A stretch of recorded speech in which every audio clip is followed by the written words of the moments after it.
Tonight, the breaking news right here, Artemis II returning to Earth, 4 astronauts in the final moments of their historic journey around the moon and back.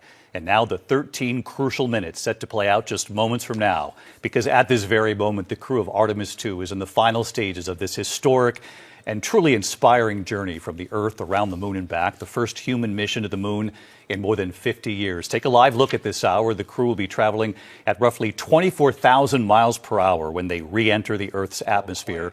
That'll be at about 7:53 Eastern, so just about 20 minutes from now.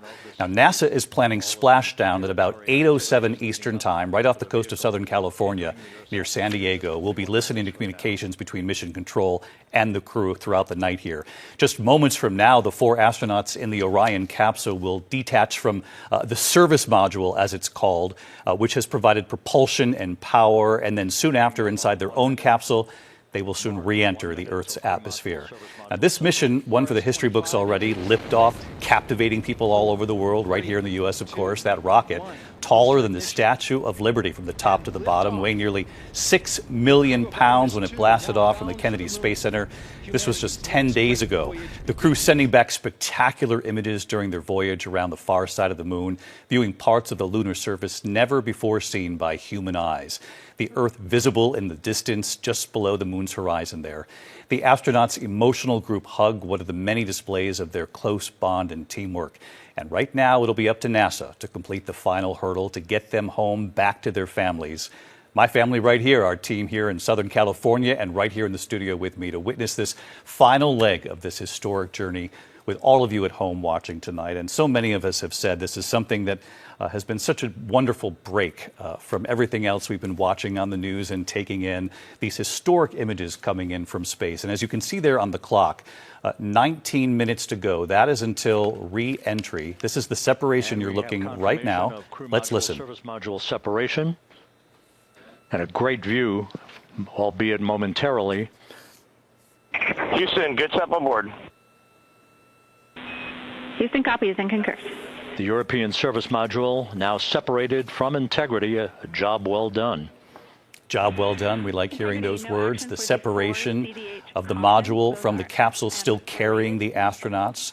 That capsule now will have to be angled just right for re-entry into the Earth's atmosphere. And as I mentioned, going at about 24,000 miles per hour, it'll be tested, that heat shield, which we might see in some of these images being beamed back by the capsule and fed to us live by NASA at this hour. This feed will probably be going in and out like we've seen these last couple of moments.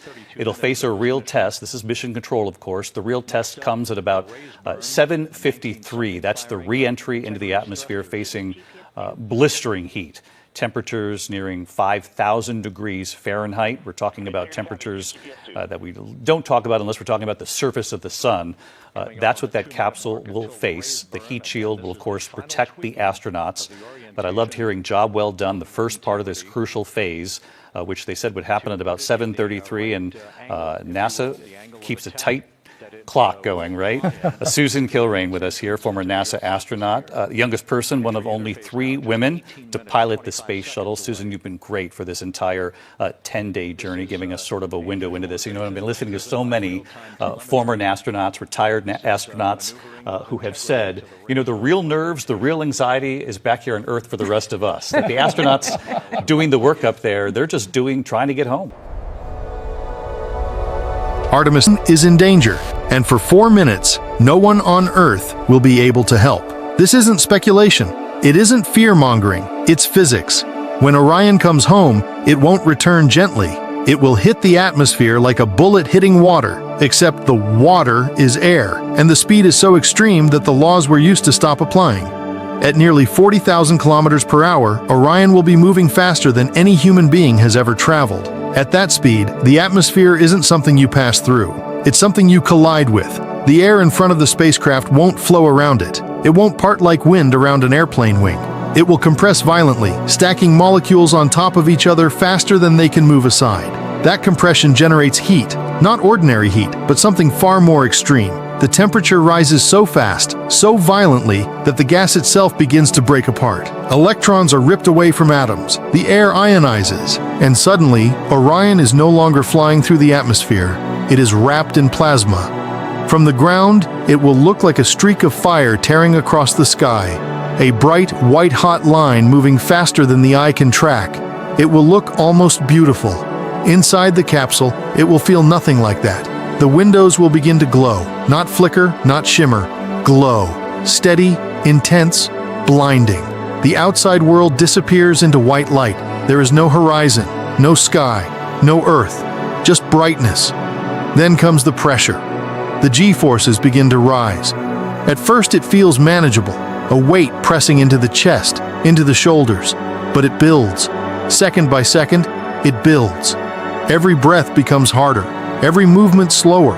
The body starts to fight against forces it was never designed to handle. And then the sound. It doesn't come in clean waves like wind. It comes as chaos, a deep, violent vibration, like the entire spacecraft is being shaken by something enormous. The atmosphere itself is being torn apart, compressed and heated into plasma, and that energy transfers directly into the structure. Everything shakes, everything roars, everything strains. And then, at the exact moment when the spacecraft is under the most stress it will ever experience, something else happens. Silence. Not inside the capsule, inside mission control. The moment Earth loses contact in Houston, the screens go dark. Not slowly, not gradually, instantly. Telemetry drops to zero. Voice disappears. Data streams flatline. For a brief moment, there is confusion, a flicker of disbelief. Then reality sets in. This is the blackout. Every engineer in that room knows it's coming. They've trained for it, simulated it, rehearsed it again and again. But training is not the same as reality, because in reality, those screens are not simulations. They are the only link to 4 human lives, and now that link is gone. No signal gets in, no signal gets out. The plasma sheath surrounding Orion is absorbing and reflecting radio waves across nearly every usable frequency band. It is a natural barrier, a wall built by physics itself. For roughly 4 minutes, Orion is completely cut off from Earth. No one on the ground can see what is happening. No one can send instructions. No one can fix anything. Because during those 4 minutes, there is nothing to fix. Whatever happens has already been decided. 4 people inside the capsule. Inside Orion, there are 4 people. Reed Wiseman, Victor Glover, Christina Koch, Jeremy Hansen. 4 astronauts sitting in a capsule no larger than a small vehicle surrounded by systems that have to work perfectly. Not almost perfectly, not mostly, but perfectly. They know what's happening. They've trained for this moment for years. They understand the physics. They've seen the data. They've studied the risks. They know that during these 4 minutes there is no help coming. And still, they got in the capsule. 50 years of silence. To understand why this moment matters so much, you have to step back. Because this mission is not just another flight, it is a return. The last time humans left low Earth orbit was December 1972, Apollo 17. Since then, every human mission has stayed close to Earth. The Space Shuttle, the International Space Station, commercial flights. All of it happened within a few hundred kilometers of the planet. Safe, reachable, recoverable. For over 50 years, humanity did not go beyond that boundary. Not because we couldn't, but because we chose not to. And now, suddenly, that boundary is being crossed again. Artemis II is the first step back into deep space, and that changes everything. Distance changes the rules. Orion will travel over 460,000 kilometers from Earth. That number doesn't feel real until you think about what it means. At that distance, Earth is no longer a place. It becomes an object, a sphere of light suspended in blackness. The familiar disappears, the sense of scale changes, and more importantly, the safety net disappears. In low Earth orbit, if something goes wrong, there are options. Abort procedures, rescue missions, backup systems. But in deep space, there is nothing. No rescue, no quick return, no second chances. Everything the crew needs to survive is inside that capsule.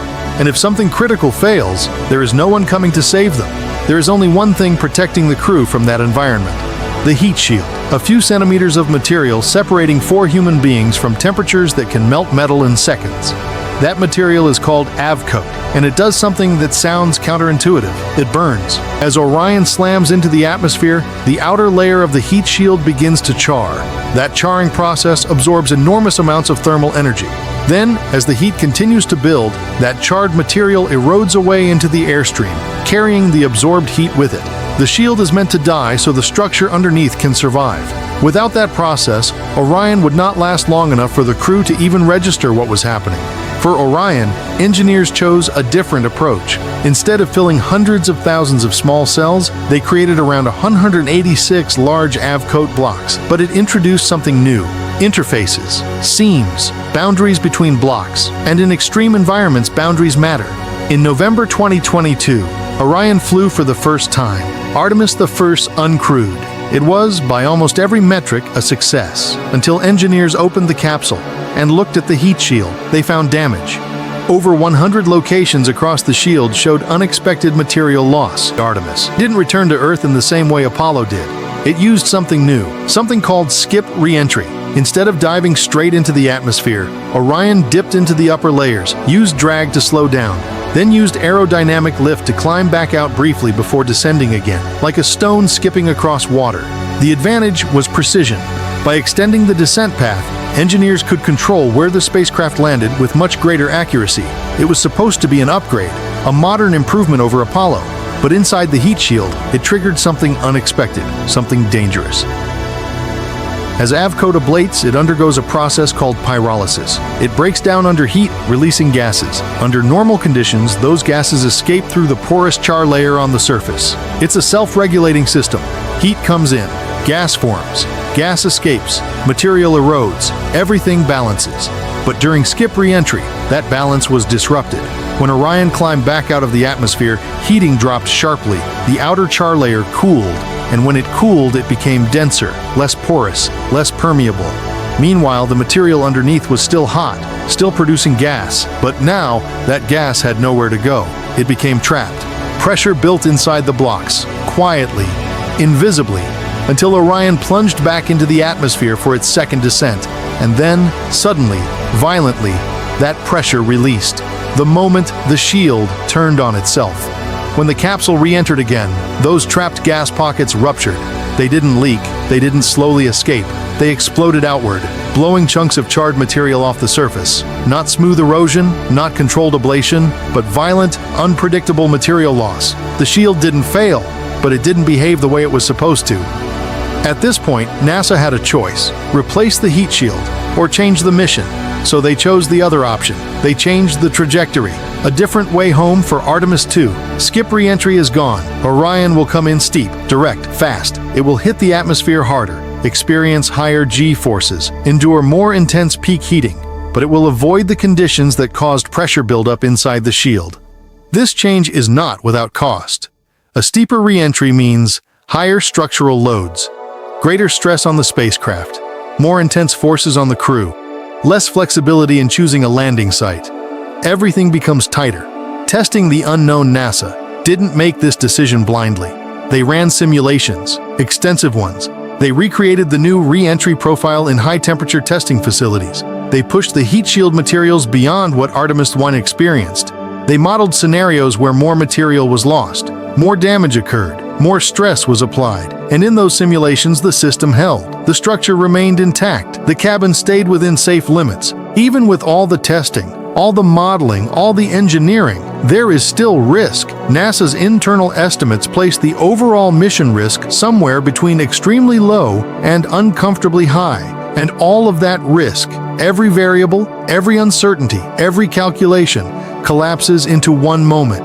4 minutes at peak re-entry, when the plasma sheath surrounds the capsule, when communication is cut off, when mission control goes blind, when the crew is alone. What the crew experiences inside the capsule, there is nothing to do. No switches to flip, no commands to send, no adjustments to make. The trajectory is locked. The physics is in motion. The heat shield is already being tested. The outcome is already unfolding. All they can do is wait. Wait for the plasma to thin. Wait for the signal to return. Wait to find out if everything worked. And there is no backup plan. There is no emergency system for this. No plan B. No way to intervene. If something goes wrong during those 4 minutes, no one on Earth can help, and the crew will not have time to fix it, because failure at these speeds, at these temperatures, is immediate. History is sitting in that silence.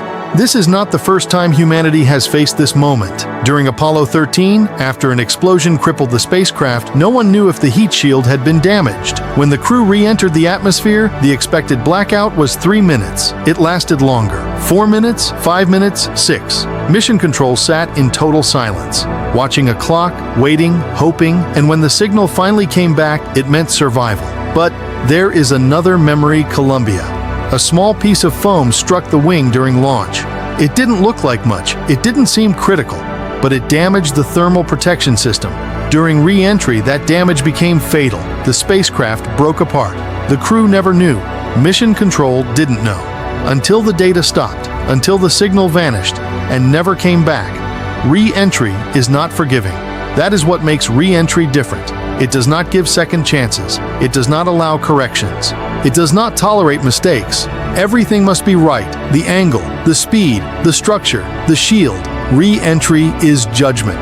There is something about re-entry that no other phase of spaceflight shared, because everything that was built, tested, calculated, and trusted over years of engineering is suddenly compressed into minutes. There is no room for adjustment, no time for debate, no margin for error. The angle has to be exactly right. There is only one path that works, and Orion has to hit it perfectly. Orion's heat shield is massive, 5 meters across, the largest ablative heat shield ever built for a crewed spacecraft. But its thickness? Just a few centimeters, between roughly 2.5 to 7.5 centimeters of avcoat. That's it. That is the entire margin. A few centimeters of material, engineered to burn at exactly the right rate, standing between 4 human beings and an environment that would destroy exposed metal almost instantly.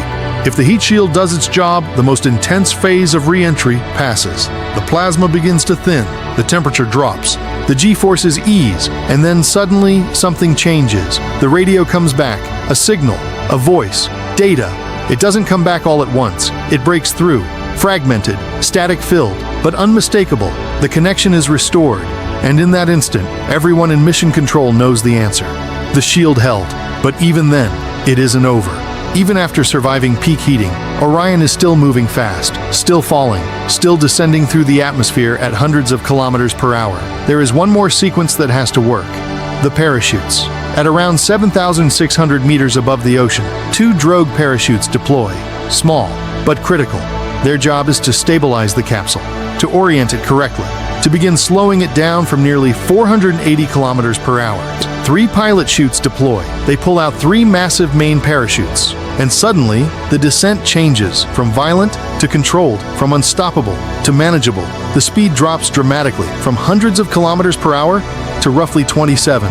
Now, for the first time since re-entry began, Orion is no longer fighting for survival. It is preparing to land. The ocean is waiting. Somewhere in the Pacific, off the coast of San Diego, a recovery ship is already in position, tracking, watching, ready. From the air, Orion looks small, a capsule suspended beneath 3 enormous parachutes, drifting, falling, returning. Then it hits the water, not gently, not softly, but survivably. A controlled impact, a splashdown, the end of the mission, or, more accurately, the beginning of everything that comes next. What Artemis II is really proving from the outside, Artemis II looks like a mission to the moon, but that's not what it is. Artemis I already proved that Orion can go to the moon and come back, uncrewed, autonomous, successful. Artemis II has a different purpose. It has to prove that Orion can bring people home, not just hardware, not just data, human beings, alive. That the heat shield can survive the most extreme thermal environment any crewed spacecraft has ever faced. That the new re-entry profile eliminates the failure mode discovered in Artemis I. That the system is not just functional, but reliable. Because until that is proven, nothing else can happen. The mission that cannot happen without this one. Artemis III, the mission that will land astronauts on the moon, depends entirely on Artemis II. You cannot land on the moon if you cannot come back from it. You cannot build a future in deep space if the path home is uncertain. Every vision of lunar bases, long-term exploration, even missions to Mars, they all depend on this, on whether 4 people can survive 4 minutes. Another risk no one talks about enough. There is another layer to this mission, one that sits quietly beneath the heat shield story: radiation. Artemis II launched during the peak of solar cycle 25, a period when the sun is more active, more volatile, more unpredictable. Beyond the protection of Earth's magnetic field, the crew is exposed. A single large solar particle event, a burst of high-energy radiation, could deliver a dangerous dose. Orion has a radiation shelter, a small, reinforced section of the capsule where the crew can gather if a solar storm occurs. But here's the truth. That shelter has never been tested under real, worst-case conditions with humans on board. Like the heat shield, like re-entry, it is something we believe will work, but belief is not proof. They knew all of this. The crew of Artemis II is not walking into this blindly. They reviewed the data. They saw the damage from Artemis III. They studied the simulations. They understood the risks. They know what 1 in 50 means. They know what 1 in 30 means. They understand probability. They understand failure. And they got in the capsule anyway. Reed Wiseman spent years landing fighter jets on aircraft carriers at night, a task so precise and unforgiving that pilots compare it to parking a car at 250 kilometers per hour on a moving platform the size of a tennis court in the dark over open ocean. Victor Glover flew combat missions and lived aboard the International Space Station. Christina Koch spent 328 consecutive days in space, one of the longest single missions ever completed by a woman. Jeremy Hansen is a former fighter pilot, the only member of the crew who has never been to space but no stranger to risk. These are not people who misunderstand danger. They understand it better than almost anyone, and they chose to go anyway. As Orion approaches Earth, everything that brought it there is discarded. The service module separates and burns up in the atmosphere. The systems that provided power, propulsion, air, gone. The massive rocket that launched them, long gone. One by one, every layer of complexity is stripped away, until all that remains is a capsule, a single vehicle, carrying 4 people, falling alone. The final rotation, Orion turns. The heat shield faces forward. The guidance system takes over. Small thrusters adjust the angle of attack. Tiny corrections that determine everything. Too much, too little. Both can be fatal. Within seconds, the temperature climbs past 2,000 degrees, then higher still. The plasma forms, the radio dies, and the 4-minute countdown begins. 4 minutes alone with physics. Inside the capsule, there is nothing to do. No commands to send, no systems to activate, no way to change the outcome.